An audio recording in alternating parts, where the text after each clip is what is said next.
नमस्कार दोस्तों, आप कहानी सुन रहे हैं मनोरमा भाग 13 और 14। मनोरमा अध्याय 13। चक्रधर को जेल में पहुंचकर ऐसा मालूम हुआ कि वह नई दुनिया में आ गए। उन्हें ईश्वर के दिए हुए वायु और प्रकाश के मुश्किल से दर्शन होते हुए थे। भोजन ऐसा मिलता था जिसे शायद कुत्ते भी सूंघ कर छोड़ देते हैं। वस्त्र ऐसे जिन्हें कोई भिखारी पैरों से ठुकरा देता, और परिश्रम इतना करना पड़ता था जितना बैल भी ना कर सके। जेल शासन का विभाग नहीं, पाश्विक व्यवसाय है। आदि से अंत सार व्यापार घृणित, जघन्य, पैशाचिक और निंद्य है। अनीति की भी अकल यहाँ दंग है। दुष्टता भी यहाँ दांतों तले उंगली दबाती है। मगर कुछ ऐसे भाग्यवान हैं जिनके लिए जेल कल्पवृक्ष से कम नहीं। बैल अनाज पैदा करता है तो अनाज का भूसा खाता है। कैदी बैल से भी गया गुजरा है। वह नाना प्रकार के साग भाजी और फल फूल पैदा करता है, पर सब्जी फल और फूलों से भरी हुई डालियां हुक्कौम के बंगलों पर पहुंच जाती हैं। कैदी देखता है और किस्मत तोप कर रह जाता है। चक्रधर को चक्की पीसने का काम दिया गया। प्रातःकाल गेहूं तौल कर दे दिया जाता और संध्या तक उसे पीसना जरूरी था। कोई उज्र या बहाना ना सुना जाता था। बीच में केवल एक बार खाने की छुट्टी मिलती थी। इसके बाद फिर चक्की में जुट जाना पड़ता था। वह बराबर सावधान रहते थे कि किसी कर्मचारी को कुछ कहने का मौका ना मिले, लेकिन गालियों में बातें करना जिनकी आदत हो गई हो, उन्हें कोई क्यों कर रोकता। किंतु विपत्ति का अंत यहीं तक न था। कैदी लोग उन पर ऐसी अश्लील, ऐसी अपमानजनक आवाजें कसते थे कि क्रोध और घृणा से उनका रक्त खौल उठता, पर लहू का घूंट पीकर रह जाते थे। इनके कमरे में 5 कैदी रहते थे। उनमें धन्ना सिंह नाम का एक ठाकुर भी था, बहुत ही बलिष्ठ और गजब का शैतान। वह उनका नेता था। वे सब इतना शोर मचाते, इतनी गंदी घृणितोपादक बातें करते कि चक्रधर को कानों में उंगलियां डालनी पड़ती थी। हुक्म तो यह था कि कोई कैदी तंबाकू भी न पीने पाए, पर यहाँ गांजा, भंग, शराब, अफीम, यहाँ तक कि कोकेन भी न जाने किस तिकड़म से पहुंच जाते थे। नशे में वे इतने उद्दंड हो जाते मानो नर्तनधारी राक्षस हो। धीरे धीरे चक्रधर को इन आदमियों से सहानुभूति होने लगी। सोचा, इन परिस्थिति में पड़कर ऐसा कौन प्राणी है जिसका पतन न हो जाएगा। उन्हें सभी श्रेणी के मनुष्यों से साबिका पड़ चुका था, पर ऐसे निर्लज, गालियां खाकर हंसने वाले, दुर्व्यसनों में डूबे हुए मोहफट बेहया आदमी उन्होंने अब तक न देखे थे। उन्हें न गालियों की लाज थी, न मार का भय। कभी कभी उन्हें ऐसी ऐसी अस्वाभाविक ताड़नाएं मिलती थी कि चक्रधर के रोए खड़े हो जाते थे, मगर क्या मजाल किसी की आंखों में आंसू आए। यह व्यवहार देखकर चक्रधर अपने कष्टों को भूल जाते थे। कोई कैदी उन्हें गाली देता तो चुप हो जाते और इस ताक में रहते कि कब इसके साथ सज्जनता दिखाने का अवसर मिले। चक्रधर का जीवन का कभी इतना आदर्श ना था। कैदियों को मौका मिलने पर धर्म कथाएं सुनाते।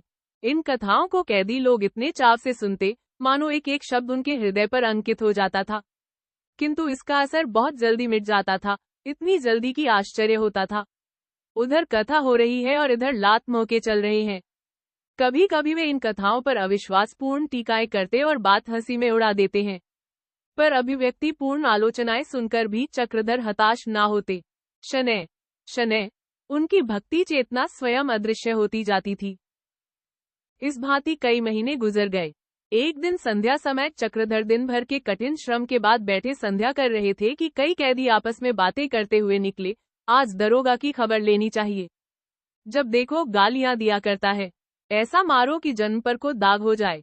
यही ना होगा कि 1-2 साल की मियाद और बढ़ जाएगी। बच्चा की आदत तो छूट जाएगी। चक्रधर इस तरह की बातें सुनते रहते थे, इसलिए उन्होंने इस पर कुछ विशेष ध्यान न दिया। मगर भोजन करने के समय जो ही दरोगा साहब आकर खड़े हुए और एक को देर से आने के लिए मारने दौड़े कि कई कैदी चारों तरफ से दौड़ पड़े और मारो मारो का शोर मच गया। दरोगाजी की सिट्टी पिट्टी भूल गई। सहसा धन्ना सिंह ने आगे बढ़कर दरोगाजी की गर्दन पकड़ी और इतनी जोर से दबाई कि उसकी आंखें निकल आई।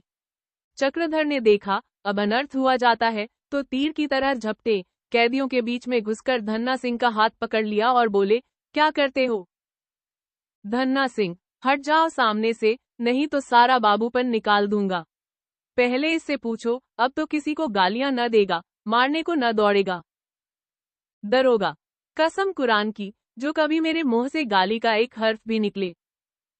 धन्ना सिंह, कान पकड़ो। दरोगा, कान पकड़ता हूँ। धन्ना सिंह, जाओ बच्चा। भले का मुंह देखकर उठे थे, नहीं तो आज जान न बचती। यहाँ कौन कोई रोने वाला बैठा हुआ है। चक्रधर, दरोगा जी, कहीं ऐसा न कीजिएगा कि जाकर वहां से सिपाहियों को चढ़ा लाइए और इन गरीबों को भुनवा डालिए। दरोगा, लाहौल विला कुवत इतना कामीना नहीं हूँ। दरोगा जी तो यहाँ से जान बचाकर भागे, लेकिन दफ्तर में जाते ही गारद के सिपाहियों को ललकारा, हाकिम जिला को टेलीफोन किया और खुद बंदूक लेकर समर के लिए तैयार हुए। दम के दम में सिपाहियों का दल संगीने चढ़ाए आ पहुंचा और लपक कर भीतर घुस पड़ा। चक्रधर पर चारों ओर से बौछार पड़ने लगी। उन्होंने आगे बढ़कर कहा, दरोगा जी, आखिर आप चाहते क्या है? इन गरीबों को क्यों घेर रखा है? दरोगा ने सिपाहियों की आड़ से कहा, यही उन सब बदमाशों का सरगना है। इसे गिरफ्तार कर लो, बाकी जितने हैं उन्हें खूब मारो, मारते मारते हलवा निकाल लो सुअर के बच्चों का। चक्रधर, आपको कैदियों को मारने का कोई मजाज नहीं है।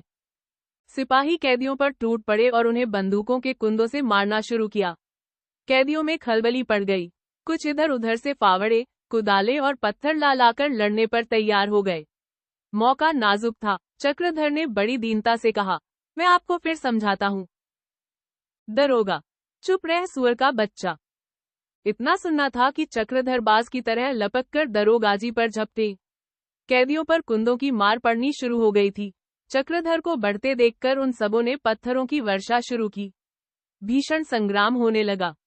एकाएक चक्रधर ठिठक गए। ध्यान आ गया, स्थिति और भयंकर हो जाएगी। अभी सिपाही बंदूकें चलानी शुरू कर देंगे, लाशों के ढेर लग जाएंगे। अगर हिंसक भावों को दबाने का कोई मौका हो सकता है तो वह यही मौका है।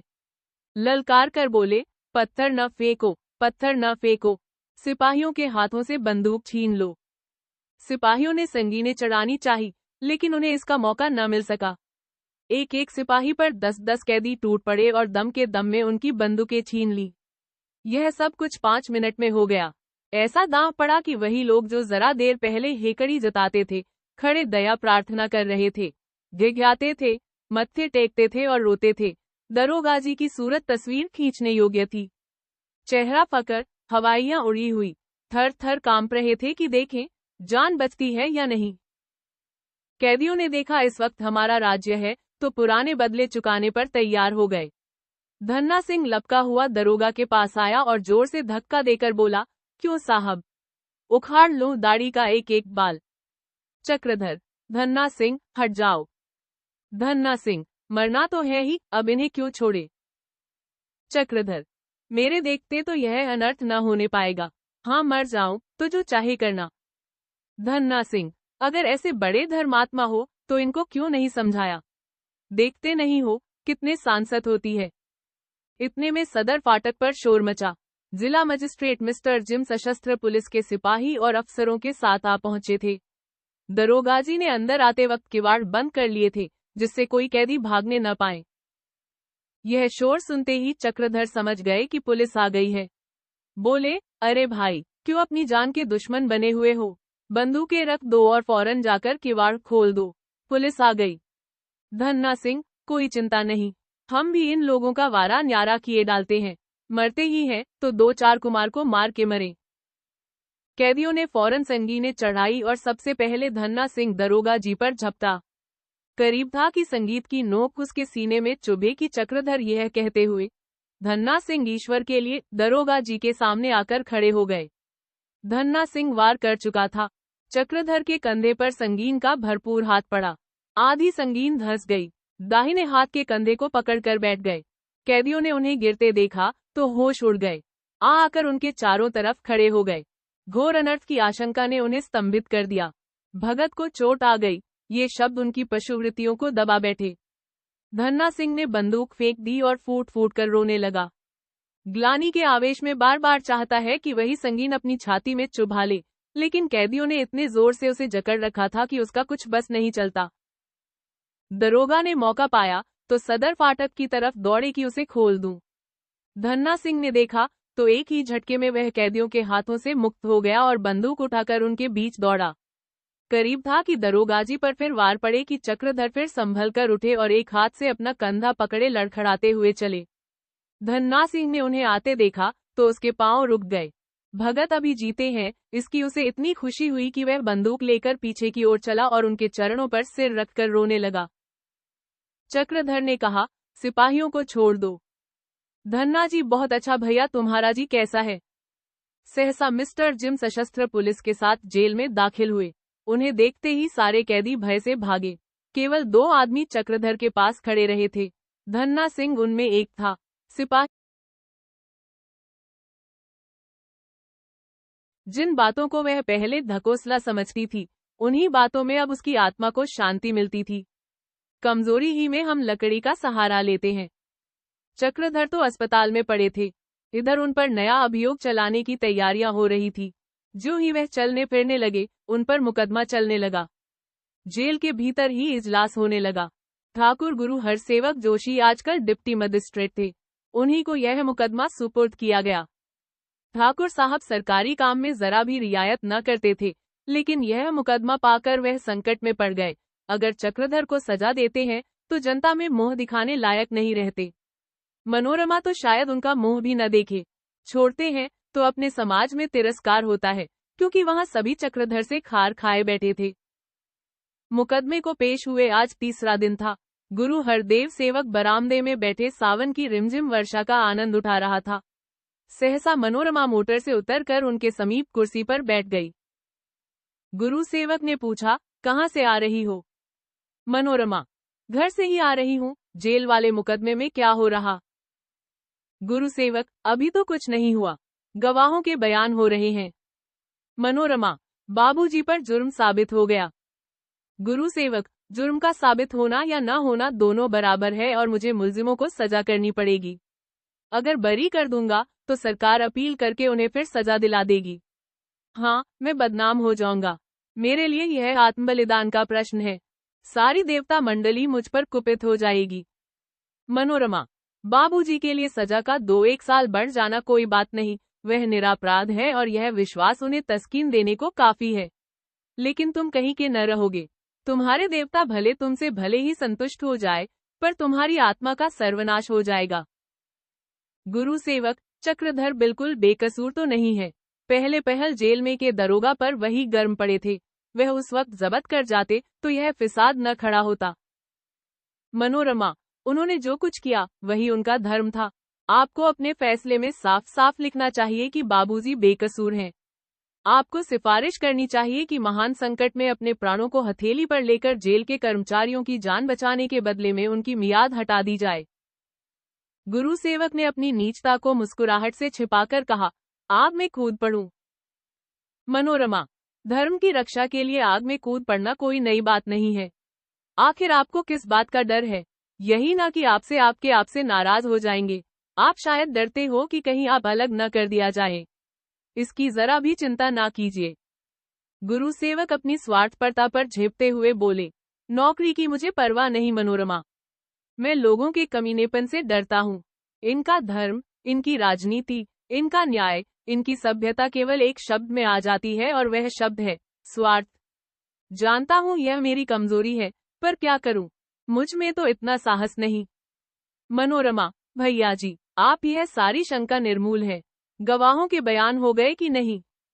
गुरु सेवक, हाँ, हो गए। अब तो केवल फैसला सुनाना है।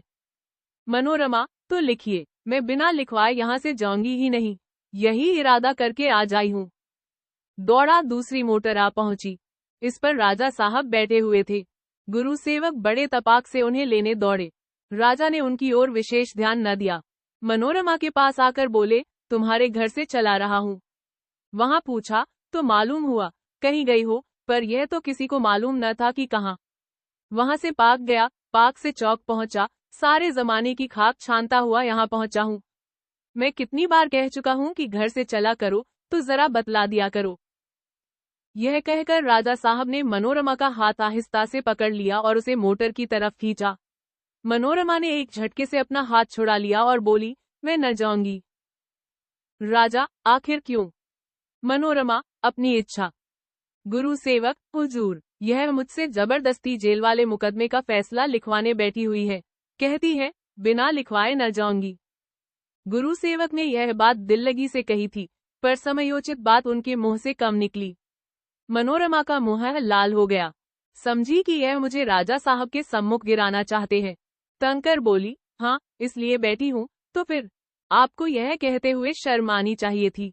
अगर मैं समझती कि आप निष्पक्ष होकर फैसला करेंगे तो मेरे बैठने की क्यों जरूरत होती। आप मेरे भाई हैं, इसलिए मैं आपसे सत्याग्रह कर रही हूँ। आपकी जगह कोई दूसरा आदमी बाबूजी पर जानबूझकर ऐसा घोर अन्याय करता तो शायद मेरा वश चलता तो उसके हाथ कटवा लेती। चक्रधर की मेरे दिल में जितनी इज्जत है उसका आप लोग अनुमान नहीं कर सकते। मनोरमा अध्याय 14। हुक्कौम के इशारों पर नाचने वाले गुरु सेवक सिंह ने जब चक्रधर को जेल के दंगे के इल्जाम से बरी कर दिया तो अधिकारी मंडल में सनसनी फैल गई। गुरु सेवक सिंह से ऐसे फैसले की किसी को आशा न थी। फैसला क्या था? मानपत्र था, जिसका एक एक शब्द वात्सल्य के रस में सराबोर था। जनता में धूम मच गई। ऐसे न्यायवीर और सत्यवादी प्राणी विरले ही होते हैं, सबके मुंह से यही बात निकलती थी। शहर के कितने ही आदमी तो गुरु सेवक के दर्शनों को आए और यह कहते हुए लौटे कि यह हाकिम नहीं, साक्षात देवता है। अधिकारियों ने सोचा था चक्रधर को 4-5 साल जेल में सड़ाएंगे, लेकिन अब तो खूंटा ही उखड़ गया, उछले किस बिरते पर। चक्रधर इस इल्जाम से बरी ही न हुए, बल्कि उनकी पहली सजा भी 1 साल घटा दी गई। मिस्टर जिम तो ऐसा जामे से बाहर हुए कि बस चलता तो गुरु सेवक को गोली मार देते, और कुछ न कर सके तो चक्रधर को तीसरे ही दिन आगरे भेज दिया।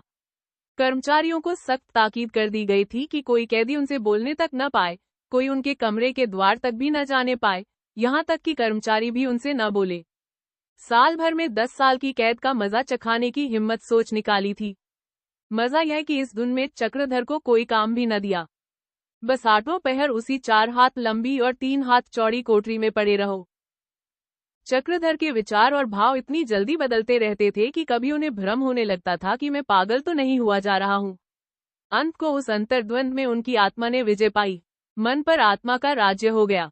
मन अंतर जगत की सैर करने लगा। वह किसी समाधिस्थ योगी की भांति घंटों इस अंतरलोक में विचरते रहते। शारीरिक कष्टों से अब उन्हें विराग सा होने लगा। उनकी ओर ध्यान देना वह तुच्छ समझते थे। कभी कभी वह गाते, मनोरंजन के लिए कई खेल निकाले, अंधेरे में अपनी लुटिया लुढ़का देते और उसे एक खोज में उठा लाने की चेष्टा करते। अगर उन्हें किसी चीज की जरूरत मालूम होती तो वह प्रकाश था, इसलिए नहीं कि वह अंधकार से ऊब चुके थे, बल्कि इसलिए कि वह अपने मन में उमड़ने वाले भावों को लिखना चाहते थे। लिखने की सामग्रियों के लिए उनका मन तड़प कर रह जाता। धीरे धीरे उन्हें प्रकार की भी जरूरत न रही। उन्हें ऐसा विश्वास होने लगा कि मैं अंधेरे में भी लिख सकता हूँ।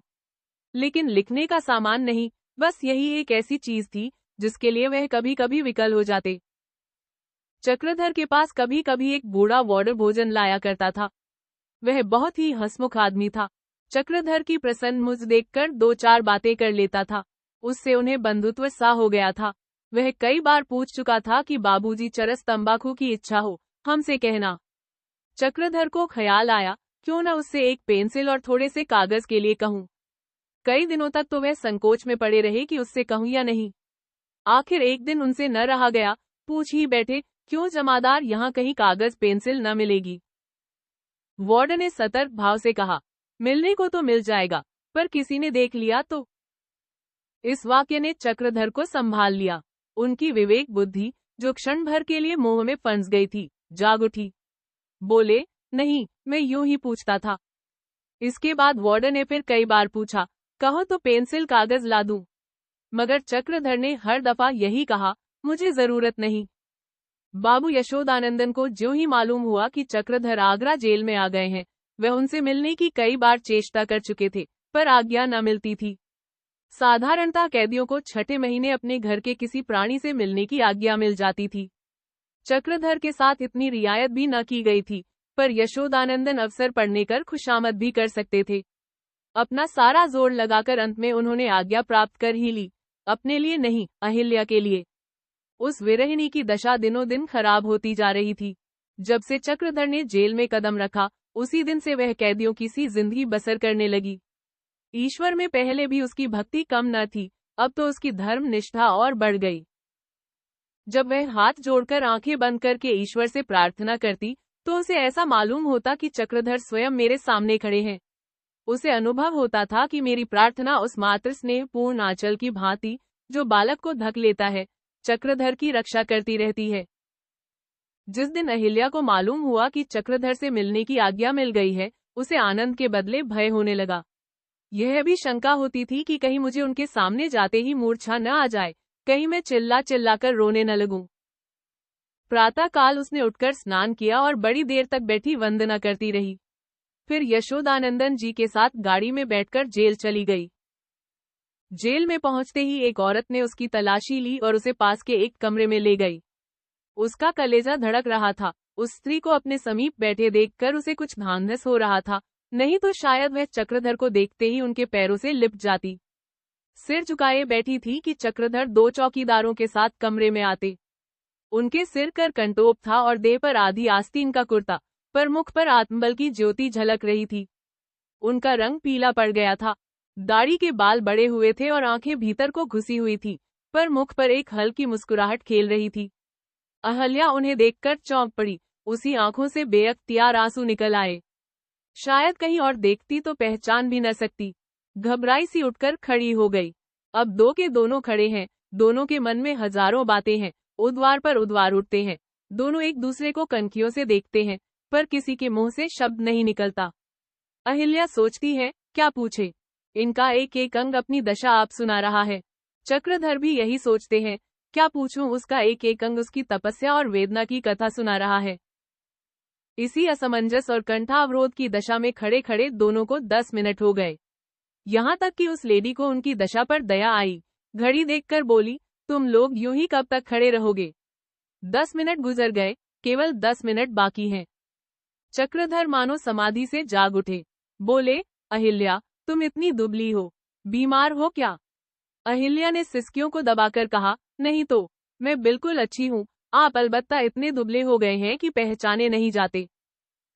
चक्रधर, खैर, दुबले होने के तो कारण है, लेकिन तुम क्यों ऐसी घुली जा रही ही?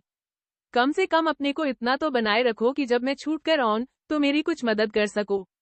अपने लिए नहीं तो मेरे लिए तुम्हें अपनी रक्षा करनी चाहिए। बाबूजी तो कुशल से हैं।